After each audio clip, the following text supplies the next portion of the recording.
ዛሬ እንግዲህ ለሁላችንም ቅርብ የሆነው አስፈላጊ የሆነውን ሀሳብ ልንወያይ እዚህ ተገኝተናል።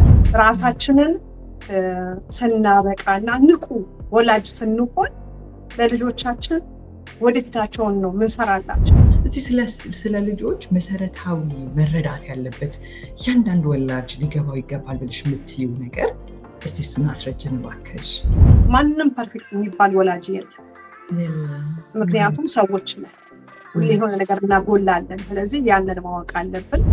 ብዙ ወላጅ አሁን ይሰማል፣ ይማራል፣ መተግበር ላይ ይቸግረዋል። እና አሁን እኔ ብማርም ብሰማም በቃ አይ መተግበሩ ላይ ሞመንት ልጄ በተኔን ሲጫነው ወይ ሲያናድደኝ ወይ የሆነ ነገር ሲሆን መተግበር ላይ የለሁም ብሎ ተስፋ የቆረጠ ወላጅ ካለ ዛሬ ይህንን ውይይት ኮንቪንስ አድርገ ነው በደንብ አድርጎ እንዲያዳምጠን ምን ትያለሽ?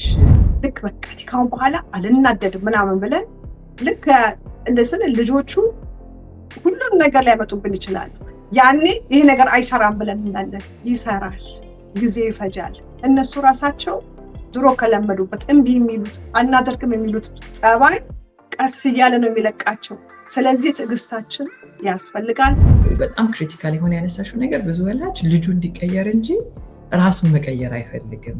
አይ ቲንክ ያ ደግሞ የማይሰራ ነገር ነው ማለት ነውና 12 ዓመት ሲሞላኝ ምንድነው የምፈልገው መስለኝ ስልክ ነው። ሌላ ምንም ነገር አልፈልግም። በቃ ስልክ ብቻ ነው የምፈልገው።